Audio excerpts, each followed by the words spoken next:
안녕하세요. 저는 인천에 살고 있는 30대입니다. 늘 채널에 올라오는 사연들을 귀로 들으며 집안일도 하고 스트레스도 풀고 그렇게 살고 있거든요. 저희 남편은 쓸데없는 걸 뭐하러 보냐고 하지만 남편보다 훨씬 쓸모가 있는걸요.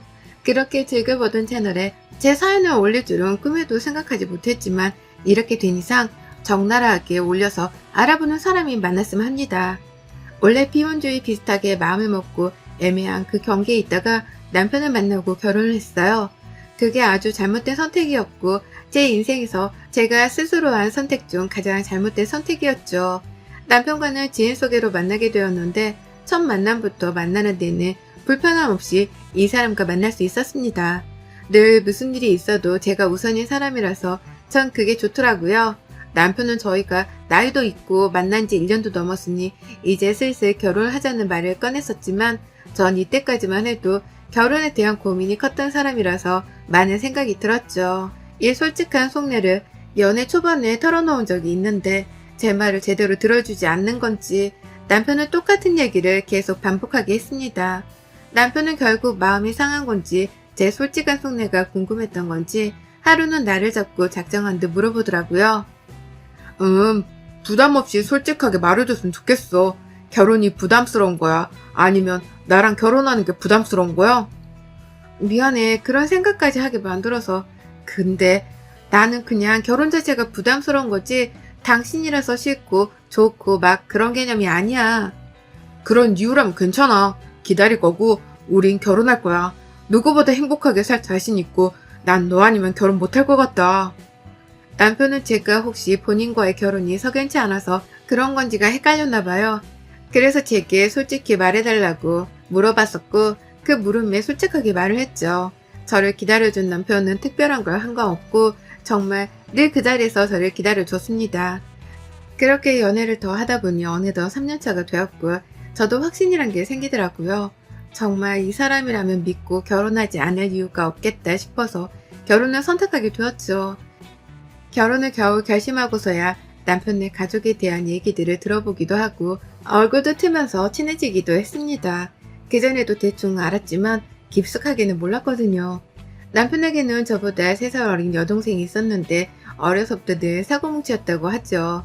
그런데 커서는 속도 위반까지 해서 결혼해버렸고 시모는 차라리 저렇게라도 시집가서 지 가정 꾸리고 정신 챙기고 사는 게 100번 1000번 옳은 선택이라면서 더 힘들게 하지 않고 시집가줘서 홀가분하다고 했답니다. 오죽 힘들게 했으면 저런 말이 나올까 싶었어요. 신우는 보여지는 이미지를 굉장히 중요시하는 사람이었고 타인의 시선을 신경 많이 쓰는 사람이었습니다. 그렇다 보니 늘 머리부터 발끝까지 본인은 다 갖춰져 있어야 하는 거죠. 물론 명품으로 말이에요. 본인이 여유가 되고 능력이 있어서 명품으로 치장하고 산다면야 뭐가 문제겠습니까? 그런데 신우는 일하는 것도 별로 흥미를 못 느꼈고 돈 쓰는 것만 1등이었으니 문제였습니다. 본인 수준이 있는데 그걸 무시한 채 펑펑 돈만 그렇게 쓰니 쌓이는 건 빚이죠.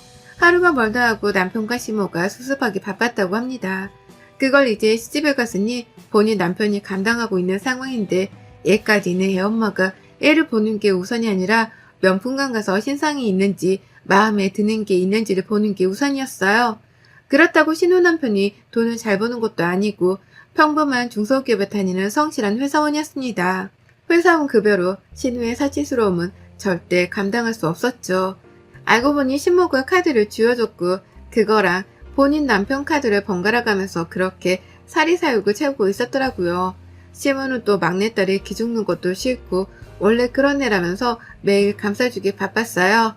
애 낳고 육아 스트레스가 심해서 더 그런다면서 말이죠. 저희 부모님이었다면 등짝 스매싱을 날렸을 건데 말입니다. 30대의 나이에 애도 있는 사람이 본인 엄마에게 손까지 벌려가면서 저러고 있는 모습이 참 한심해 보였고 신우와는 굳이 깊은 관계를 맺지 않으려고 했죠. 그런데 저희가 결혼하고 신우를 마주치지 않으려고 해도 그럴 수가 없었어요. 신우는 오만참견을 다 아는 성격으로 여기저기 돌아다니면서 남의 얘기를 시시콜콜하게 하는 걸 또 그렇게 좋아했습니다. 너무너무 열받는 건 저랑 대화하는 방식이었어요. 사람 약 올리는 것도 아니고 살살 비꼬면서 이래도 기분 안 상할 거야? 마치 저를 테스트라도 하듯 너무 열받게 했습니다. 실제로 신우 머리채를 잡을 뻔한 적이 한두 번이 아니었지만 이를 악물고 꾹 참고 귀 닫고 그렇게 무시하는 쪽을 택했어요. 저도 그렇고 남편도 그렇고 검소한 편까지는 아니지만 그래도 모을 돈은 모으면서 쓰고 잘 살거든요. 그런데 신우 눈에는 제가 짠순이로 보였나봐요. 그렇게 보일 만한 사건들이 있긴 했습니다. 하루는 결혼하고 얼마 안 지났을 때 어쩌다 신우랑 단둘이 만나서 시모 생신 선물을 살 겸 만난 적이 있어요. 그냥 따로따로 사려고 했는데 갑자기 전화와서 신우가 근처라며 보자는 탓에 거절도 제대로 못하고 만났죠. 만나자마자 대뜸 명품관으로 가더니 시모 첫 생신인데 돈은 꽤 쓰실 생각하고 오신 거죠?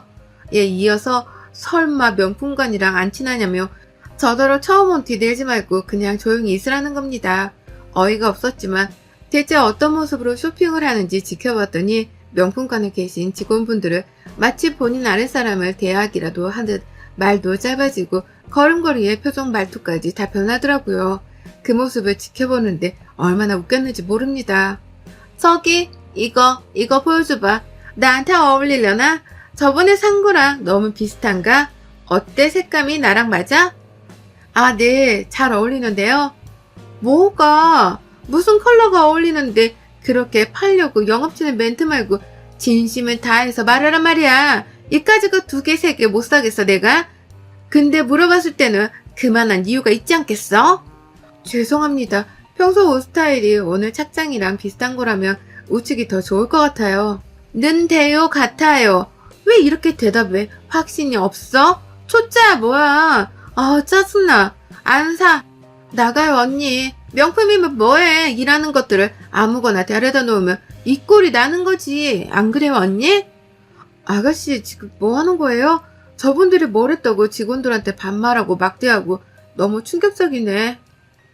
내가 명품을 사는 값에 저것들 월급도 포함되는 건데 이 정도도 못하나? 언니처럼 그러고 있으면 무시당하기 딱이니까 그냥 저처럼이나 해요. 그리고 어머님 생신 선물 사러 왔는데 왜 본인 거 봐요. 저 지금 쇼핑할 만큼 시간 여유 없는데. 아, 새언니. 명품을 보고 그냥 지나치는 여자가 대체 어딨어요. 가만 보면 언니는 맨날 보세만 들고 다니는 게 명품 가방 하나 없어요? 설마 그래서 여기 오면 멀미나고 막 그래요? 아가씨, 그냥 각자 알아서 사는 게 좋겠네요. 쇼핑을 하든 뭘 하든 전 제가 알아서 사고 갈 테니까 여기서 찢어져요. 신우는 제가 명품관 직원에게 행동하는 걸 지적하자 원래 그렇게 하는 건데 그걸 모르냐며 촌티난다고 오히려 제게 충고를 해줬죠. 이날뿐 아니라 평소에 저는 패디 네일아트를 즐겨 하진 않고 여름에만 하는 편이에요. 여름이야 뭐 발가락도 다 내놓고 다니고 하니까 의미가 있다고 생각하거든요. 그런데 그런 저를 보고 다른 계절에는 안 하는 이유가 돈 때문 아니겠냐고 하더군요. 심지어는 화려한 거 별로 좋아하지 않아서 늘 단조로운 컬러로 하는 편인데 그게 제일 싸니까 그렇게 하는 거 아니겠냐고 지적을 하며 그렇게 한 푼 두 푼 아낀다고 건물 사겠냐며 그게 바로 짠순이라고 했죠. 그날부터 제가 뭐만 하면 짠순이라고 손가락질을 했고 지네 오빠가 불쌍하다고 하더군요. 신우와 제가 아무래도 정반대 성향이라서 그런 건지 안 맞기도 했지만 신우가 저를 잡아먹고 이겨먹으려고 하는 게 보여서 너무 짜증이 났습니다. 그러던 중 사건 하나가 터지게 되었죠. 여느 때처럼 너무너무 얄미웠던 신우가 굳이 저희 집에 애를 데리고 온다는 겁니다. 제가 쉬는 날인 걸 또 어떻게 알았는지 말이죠.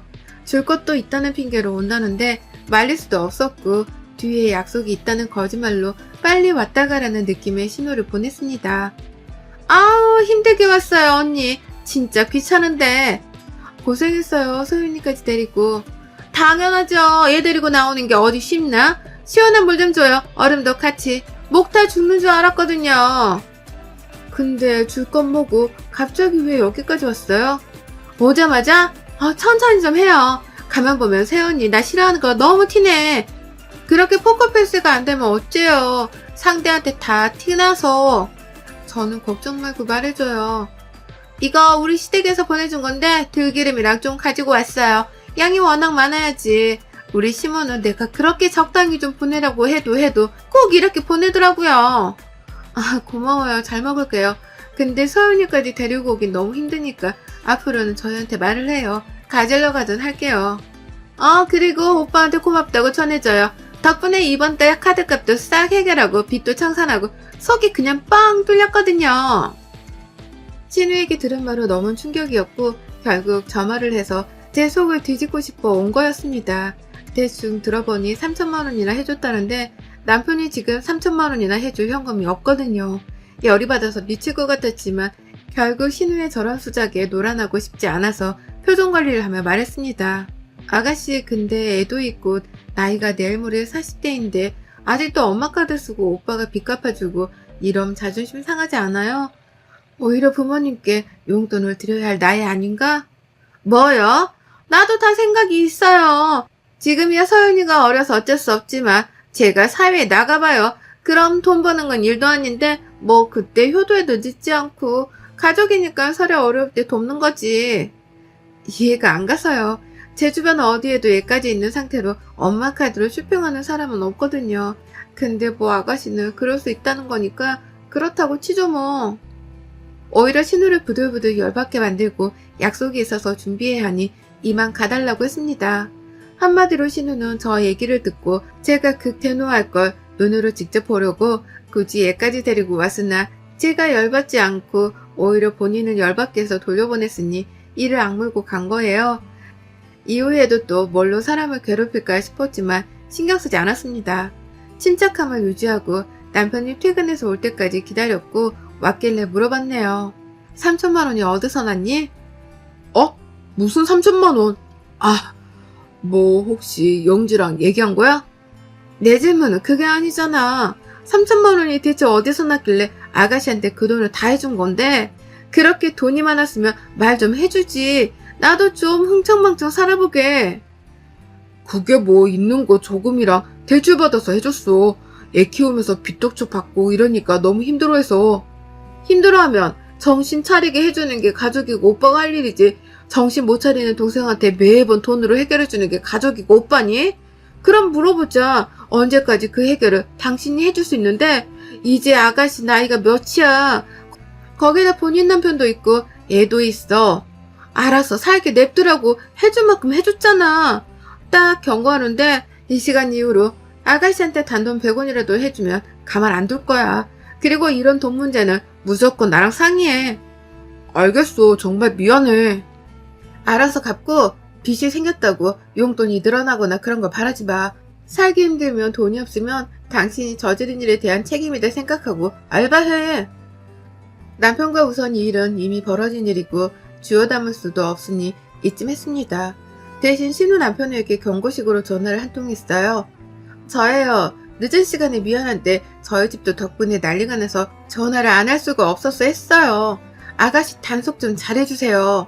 나이가 몇인데 본인 쇼핑하겠다고 흥청망청 쓴 돈을 저희 남편이 대출까지 받아서 3천만 원이나 갚아줘야 하는지 전 진짜 모르겠어요. 네? 3천만 원이요?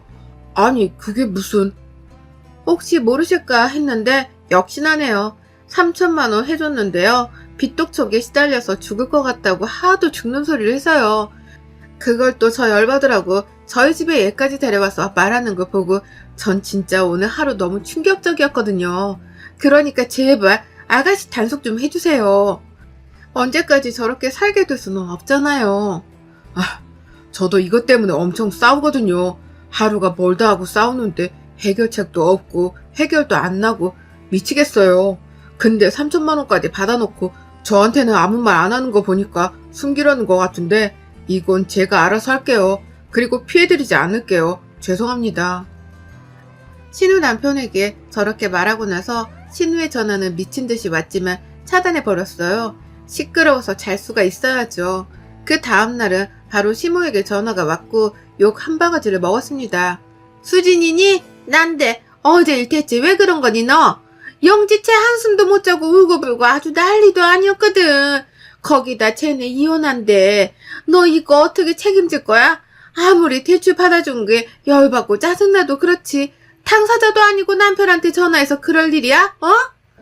죽어도 이혼한다는데 어쩔 거냐고. 네? 돈 헤프게 쓰는 거 모르는 것도 아니었는데 그 이후로 이혼한다는 게 맞아요? 맞대. 그리고 그게 중요하니 넌 지금 이혼을 한다는 게 중요하지. 어쩜 그렇게 사람이 치밖에 모르지? 나 너한테 너무 소름 돋는다. 당장 집에 와서 이 문제 해결해. 밥 한 술도 못 뜨고 울기만 하는데 안쓰러워 미치겠으니까 네가 해결하라고. 조금 충격적이긴 했어요. 제 전화 한 통으로 이혼까지 가게 되었다고 하니 조금만 참을 걸 그랬나 싶고 내가 너무 심했나 싶은 생각이 들었습니다. 많은 생각을 하던 끝에 저는 시댁으로 갔고 거기엔 울고불고 지쳐있는 신우와 이마에 손을 탁 올리고 있는 시모가 있었죠. 저를 보자마자 신우는 미친 사람처럼 달려들어서 광기 어린 목소리로 말하더군요. 아, 어쩔 거냐고. 너 때문에 이혼당하게 생겼는데 어쩔 거냐고. 내 오빠가 나한테 돈 좀 해준 게 그렇게 열받았으면 나한테 말할 것이지. 왜 내 남편한테 말해서 이혼녀로 만들어? 얘를 혼자 어떻게 키우라고 나더러. 아가씨, 우선 진정 좀 해봐요. 너 같으면 진정하게 생겼냐? 이혼당하게 생겼는데? 내 말은 듣지도 않아. 연락도 안 받는다고. 그뿐이야? 집도 나갔어. 어쩔 거냐고. 지금 눈에 뵈는 게 없는 거 아는데 말 좀 가려서 하고 아니면 편하게 둘 다 말까고 하던가. 처음에 어머님 전화 받고 정말 내가 참을 걸 그랬나 싶은 미안한 마음이 들었는데 곰곰이 생각을 해보니까 그게 왜 내 탓이지? 결국 주제도 모르고 흥청망청 돈 쓰고 얘 엄마가 얘도 똑바로 안 돌본 게 팩트잖아. 그게 쌓이고 쌓여 폭발한 거 아니겠어? 그럼 아가씨 네가 이혼당하는 이유가 나 때문이야? 너 때문이지. 뭐라고? 지금 말 다 했어? 할 말이 많은데 굳이 안 하려고 대화가 통해야지. 어머님도 저한테 그런 식으로 마냥 딸이라고 감싸두면서 편드는 말씀 하지 마세요. 딸이고 자식이니까 더 엄하게 아닌 건 아니라고 말씀해 주셔야지. 아범도 어머님도 누구 하나 아가씨 정신상태 지적을 안 해주고 맨날 돈으로 막아주니 이 나이에 이렇게 큰 거 아니겠어요? 그리고 너 나한테 까불지 마. 너만 소리 질러? 나도 소리 질러. 너만 눈 돌아? 나도 돌아. 한마디로 건들지 마. 알겠니? 신우랑 대판 싸우고 성격 제대로 보여주고 나오려는데 시모가 저를 잡는 겁니다. 그리고선 그러더라고요. 너 지금 내 앞에서 뭐하는 짓이야? 난 보이지도 않아? 어? 위아래도 없는 거야 너는? 그만 좀 하세요. 위아래가 있고 없고를 떠나서 어머님도 옆에서 하신 말씀 없으셔서 조용히 계신 거 아니세요? 그러면서 왜 갑자기 따라 나와 그러세요? 너 내가 오냐오냐 해줬지 아주? 무슨 소리세요? 제가 아니라 아가씨겠죠. 어머님이 저를 언제 오냐오냐 해주셨어요? 툭 하면 돈 없냐? 아가씨 돈 좀 해줘라. 말고 저한테 하신 말씀이 뭐 있으세요? 전 모르겠는데 아무튼 냅두세요 저 좀. 이런 식구들 딸려있으면 아범이랑도 안 살아요 저. 전 시모와도 되판하고 집으로 왔고 겨우 진정하고 있는데 모든 얘기를 들은 남편과 또 싸웠습니다. 남편은 아무리 그래도 내 엄마고 동생인데 너무했다. 사과해라라는 입장이었고 저는 잘못한 게 없으니 사과할 이유도 없다. 그들이 기분이 그렇게 상했으면 네가 가서 풀어줘라였습니다. 그러던 중 신우 남편이 제게 전화가 온 거예요. 따로 연락하고 지내던 사이도 아니었기도 했고 지금 잠수를 탄 상황에 저한테 연락이 오니 놀랬죠. 그리고 30분을 넘도록 한 통화 속에서 충격적인 사실을 듣게 되었습니다. 신우가 이혼당하는 이유는 바람피다 걸려서라고 해요. 안 그래도 저것 때문에 사내만에 하던 찰나에 제가 3천만 원이란 기름을 확 부어준 거죠. 그래서 본인이 애를 키울 거고 서류 정리가 어느 정도 되면 나타날 거라고 하더군요. 혹시 제가 당하고 있을까봐 연락을 해줬다네요. 이어 말한 게 남편이 3천만 원을 해준 게 아니라 3금융까지 다 끌어서 신우에게 이후에 3천만 원을 또 해줬다고. 아마 총 6천일 거라고 말을 해줍디다. 원래 제 계획에 이혼은 없었으나 저 지긋지긋한 시댁 것들에 나아질 기미가 보이지도 않는 남편을 두고 선택할 것도 없이 답은 이혼이었죠. 순식간에 변호사를 통해 정리를 해버렸고 한순간에 두 자식 모두가 이혼하고 시댁에 얹혀 살게 되니 시모는 어떻겠어요? 착잡해서 아주 죽으려고 하던데요. 제가 또 친히 시댁에 마지막으로 한번 방문했는데 굵은 소금을 한 포대 들고 갔습니다. 그리고 입구에서부터 집 곳곳까지 뿌려버렸죠. 더러워 아주. 이 집 구석은 입만 벌리면 불화야. 부정이 제대로 탄 거 아니겠어? 그래서 내돈내산으로 특별히 굵은 소금까지 가지고 왔네요.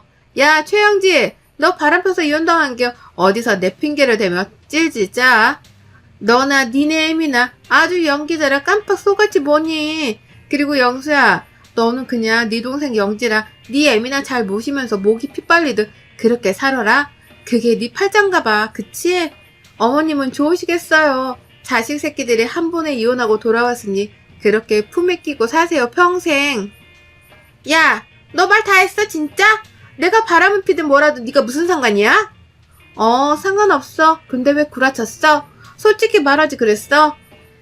이야, 능력도 없는 게 명품만 사질 않나? 지 애미카드에 오빠는 대출까지 받게 해? 너 진짜 난년이다, 그치? 정 그렇게 시댁 곳곳에 소금을 바가지까지 들고 가서 막 부어줬고 저것들이 시끄럽게 입 열면 얼굴에도 뿌려줬어요.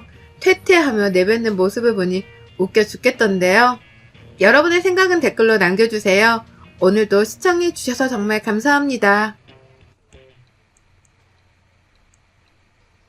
안녕하세요. 전 40대이고 딸아이를 키우고 있는 워킹맘입니다.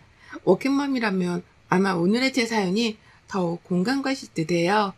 아이는 키워야 하고 키우려면 또 돈을 벌어야 하는 이 지긋지긋한 악순환의 굴레에 빠져 하루하루를 피눈물을 흘리고 삼키며 살았던 지난 날들을 다시금 떠올려보며 오늘의 사연을 한번 공유해 볼까 합니다.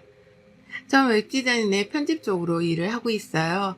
처음엔 전망이 그리 좋지 않을 거라 생각했지만 의외로 일을 하다 보니 더 전망이 좋아졌던 일이었고 제 일을 사랑하게 되었죠. 하면 할수록 매력적이었고 제가 발전할 수밖에 없는 계기를 늘 꾸준히 만들어주는 직업이었습니다. 이 직업으로 일을 하다 상대 거래처 회사 직원이었던 남편과 연이 닿아서 연애를 하게 되었어요. 서로 30대의 나이에 만나게 되었죠. 나이 차는 겨우 3살 차이로 적지도 많지도 않은 딱 적당한 나이 차에 적당한 시기에 만났습니다. 그래서 더 좋았던 것 같아요. 어느 정도 제가 안정이 된 시기에 안정된 사람을 만나서 말이죠. 남편도 저도 월급쟁이였지만 전 언젠가는 회사가 아닌 프리랜서로 일을 하며 제 이름을 걸고 제 일을 하는 게 꿈이었습니다. 그러기 위해선 더 노력하고 배워야 했고 이쪽 바닥에 이미지도 좋게 많이 쌓아야 했죠. 입소문이 빠르고 무서운 만큼 입지를 쌓기 위해선 이미지 메이킹은 필수였습니다. 그런데 남편과 제가 연애를 한다는 사실이 이리저리 퍼지면서 예상치 못하게 이쪽 바닥에 이슈가 되었고 덕분에 제 이름을 알리는데 한몫하기는 했어요. 사내연애까지는 아니어도 비슷한 느낌이어서 아무래도 많은 관심을 받았죠. 그렇게 남편과는 연애를 하다 결혼을 했습니다.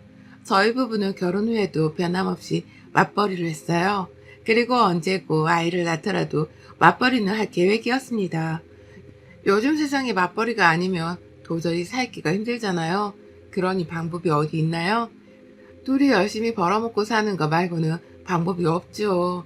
그래서 결혼 후에도 내내 열심히 일을 했고 아이를 낳고 프리랜서로 전향할 수 있도록 최대한 노력을 해보기도 했습니다.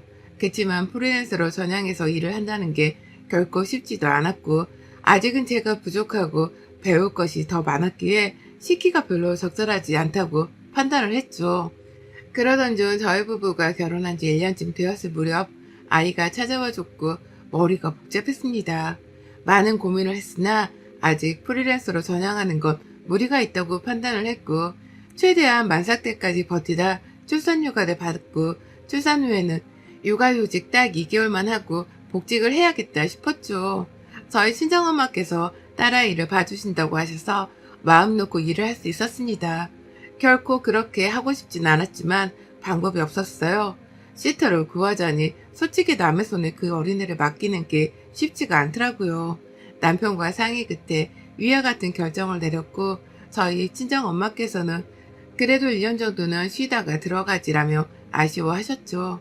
몸도 상하고 애기도 눈에 밟혀서 어떻게 일을 하려고 하냐고 말입니다. 그러나 시모는 완전 다르셨어요.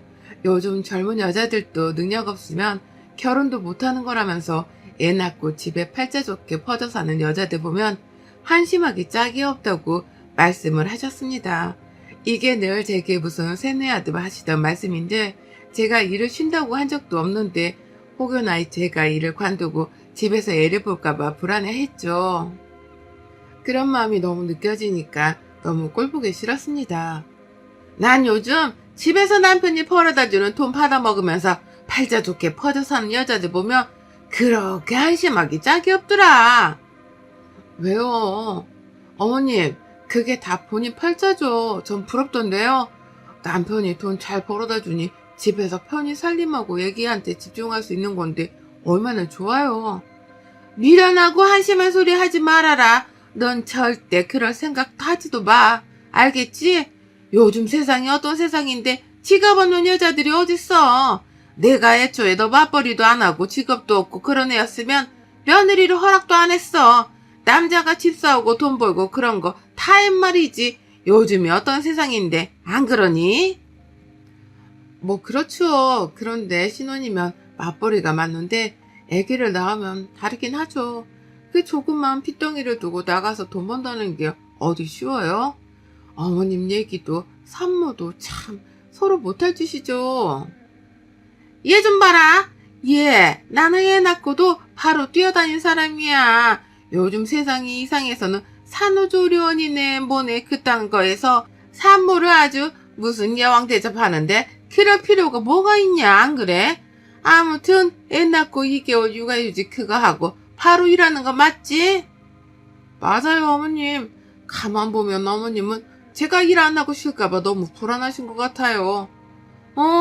난 딱 싫어. 그러니까 쉴 생각 하지 말고 일해. 사직은 멀쩡한데 어디 남편이 벌어다 주는 돈에 기생해서 살 생각하냐?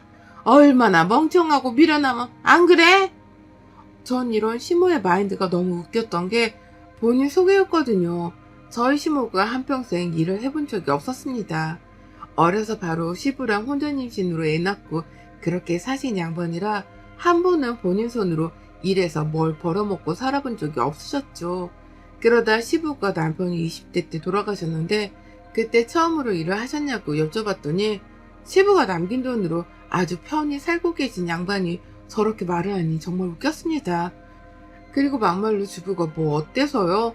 전 너무 부럽거든요. 내 새끼 낳아서 떼놓지 않고 품에 끼고 내내 돌보면서 그렇게 살고 싶은데 돈이 아쉬우니 그 어린 거 집에 두고 나가서 돈 벌어야 하는 입장인 건데 저렇게 말하는 시모를 보면 열불이 났죠. 임신 기간 내내 시모는 제가 혹여나 몸이 힘들어서 회사를 간둘까 걱정스러워 안부 전화를 매일같이 하셨어요.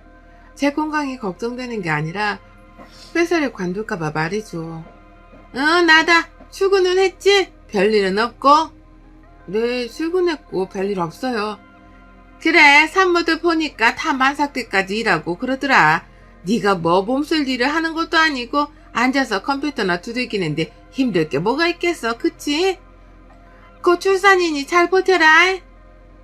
어머님, 이렇게 매일 전화 안 하셔도 저 안 그만두니까 걱정 마세요. 이렇게 매일 전화하시는 게 더 힘드네요.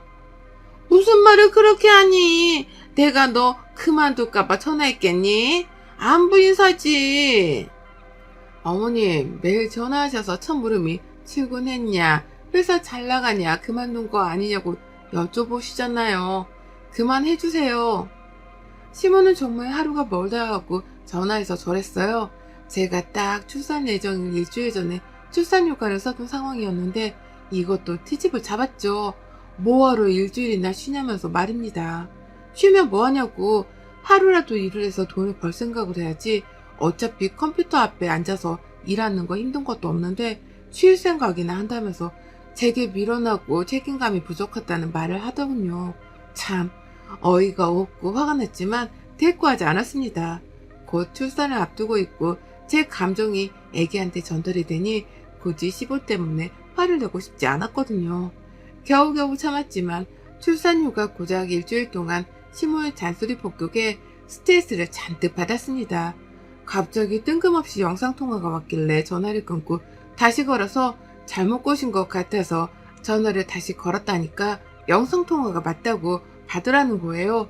그래서 뭐지 싶어서 우선 카메라를 꺼둔 채 받았더니 주변에는 시모 지인들로 추정되는 사람들로 많았고 시모는 제게 이렇게 말했죠.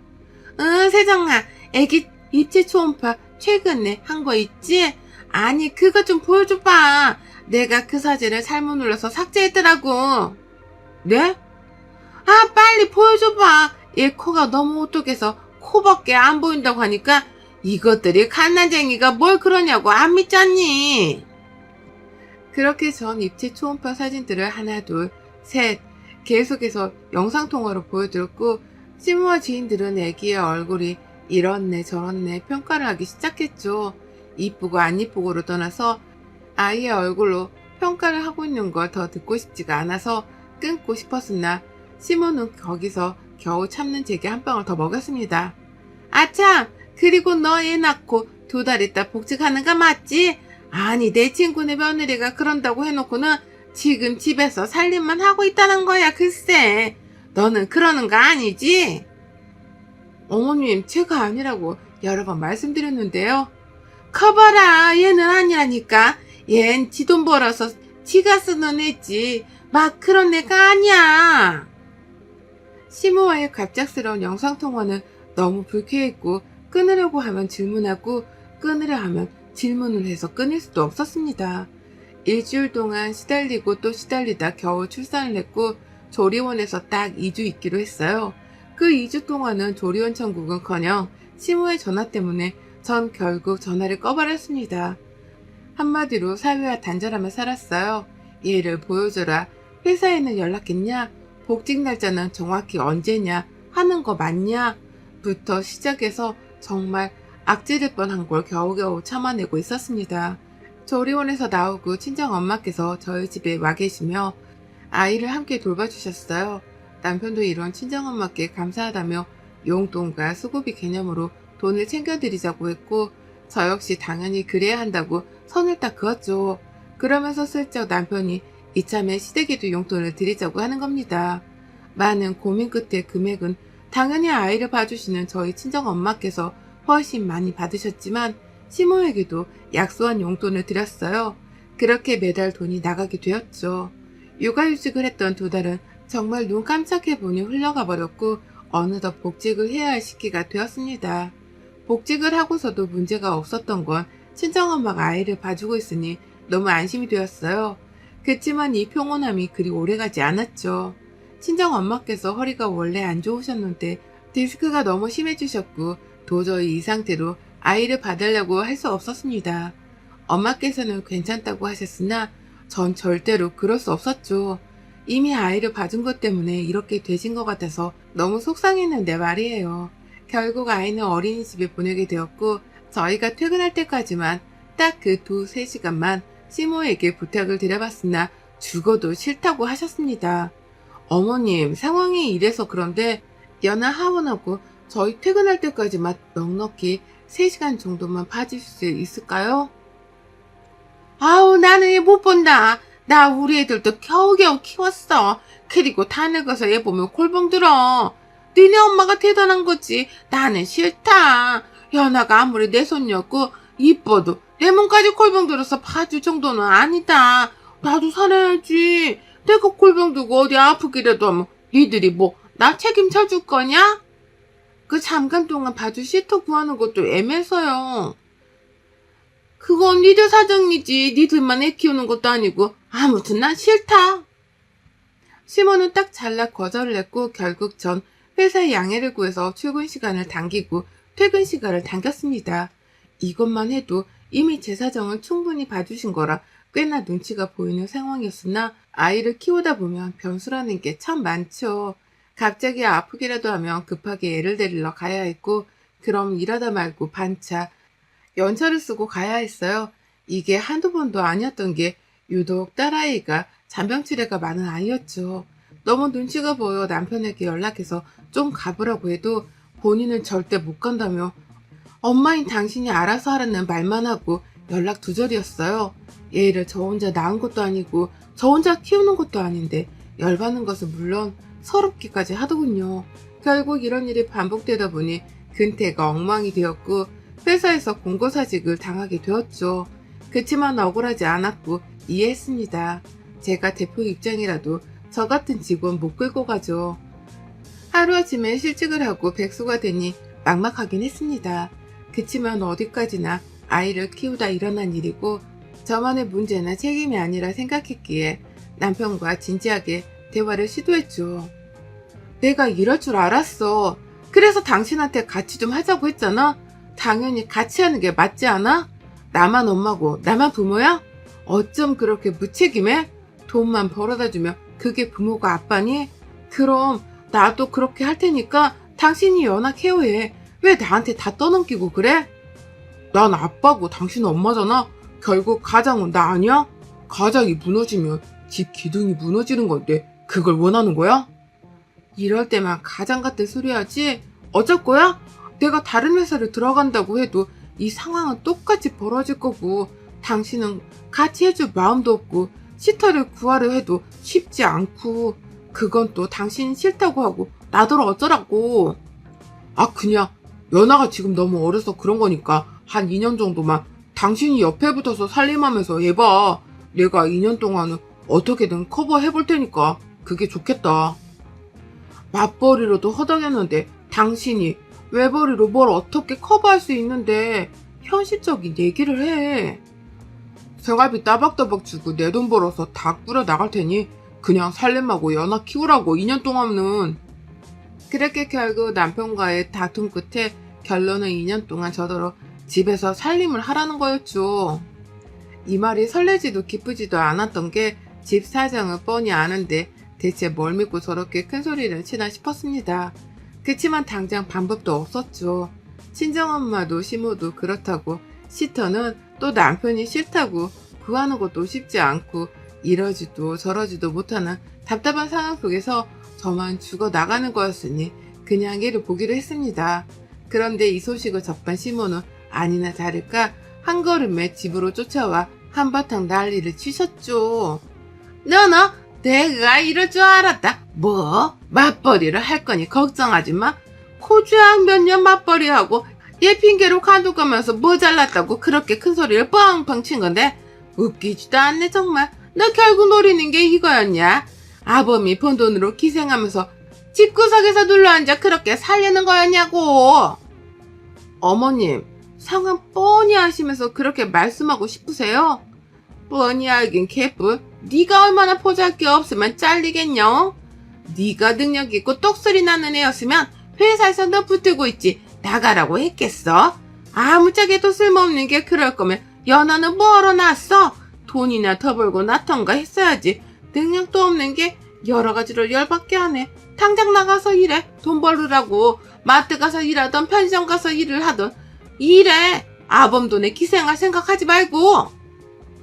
시모는 저더러 남편 돈에 기생하지 말고 어디든 가서 일을 해 돈을 벌으라고 했고 남편은 딱 바로 다음 달부터 치사한 본색을 드러냈습니다.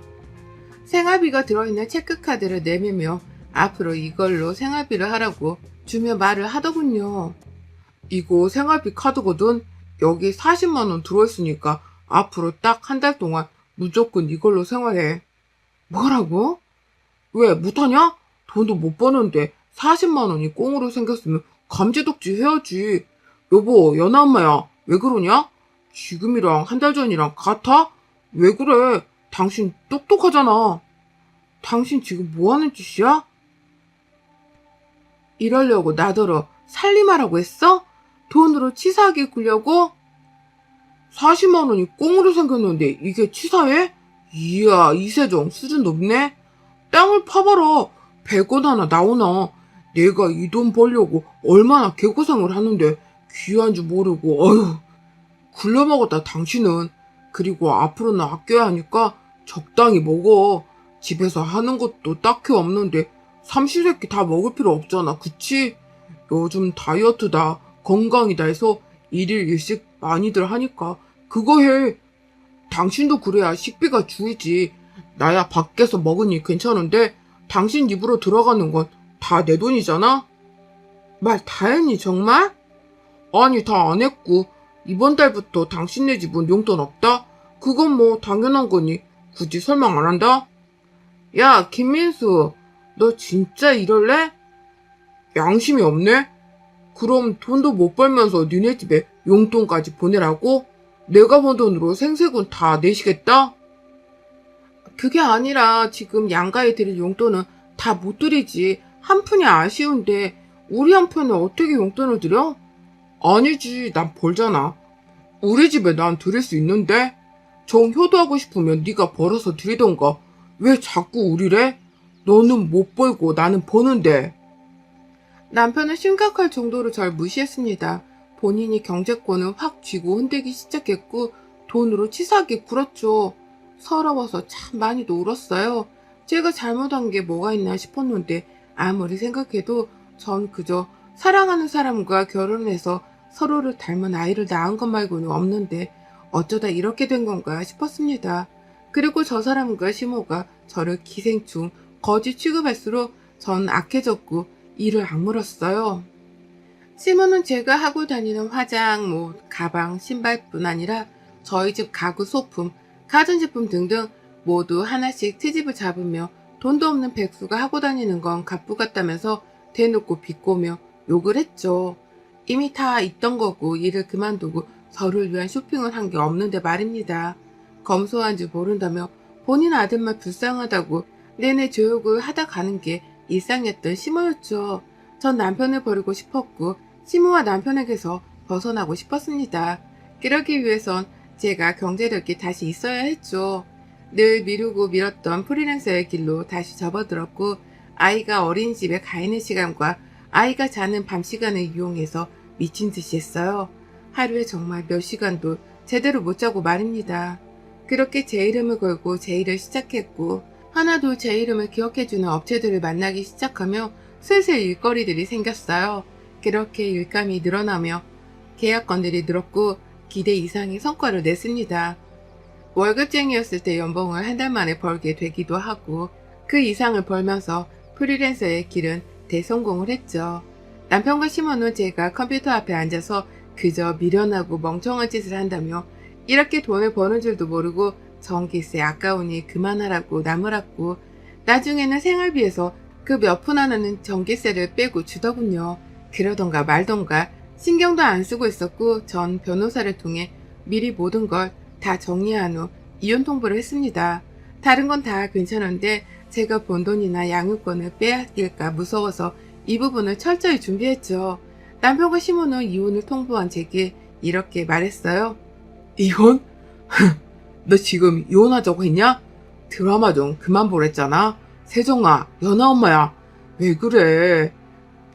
이혼하면 뭐 먹고 살게? 아니 막말로 나야 좋지. 미친 것? 당장 이혼해버려. 그냥 저런 미련한 거랑 뭐하러 사니? 이참에 터져먹고 이쁜 아가씨랑 새장가 들어라. 너도 어디서 저런 멍청한 게 며느리로 들어와서는 넌 지금 이혼하면 네가 어떻게 되든지 분간이 안 서지? 김민수, 네가 좋다고 매달려서 만났고 결혼하자고 졸라서 결혼도 했다? 그리고 애기 그렇게 원한다고 꼭 공동육아 할 거라고 해서 애기도 낳았지. 왜?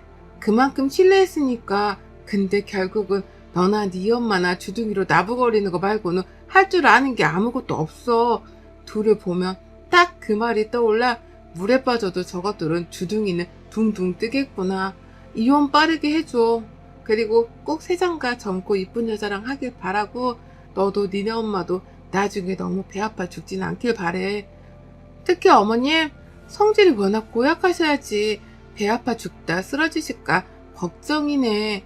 아무쪼록 무탈하지 말고 하는 일마다 쪽박치 하시길. 그렇게 이혼 과정을 밟았고 그 과정에서 제가 프리랜서로 대성공했다는 걸 알았죠.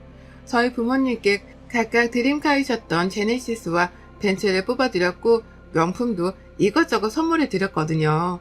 저 역시 드림카를 샀고 아이와 살 집도 마련했으니 말입니다. 이 모든 것들을 직접 눈으로 본 시모와 남편은 눈이 뒤집혔고 그야말로 배 아파 죽을라 했어요. 저를 어떻게든 다시 잡으려고 안간힘을 쓰며 달라붙는 거 겨우 끄집어내고 뻥 차버리고 시원하게 정리를 했고 지금은 딸아이와 함께 잘 살고 있습니다. 프리랜서로 여전히 잘 벌고 잘 웃으며 잘 살고 있어요. 여러분의 생각은 댓글로 남겨주세요. 오늘도 시청해주셔서 정말 감사합니다.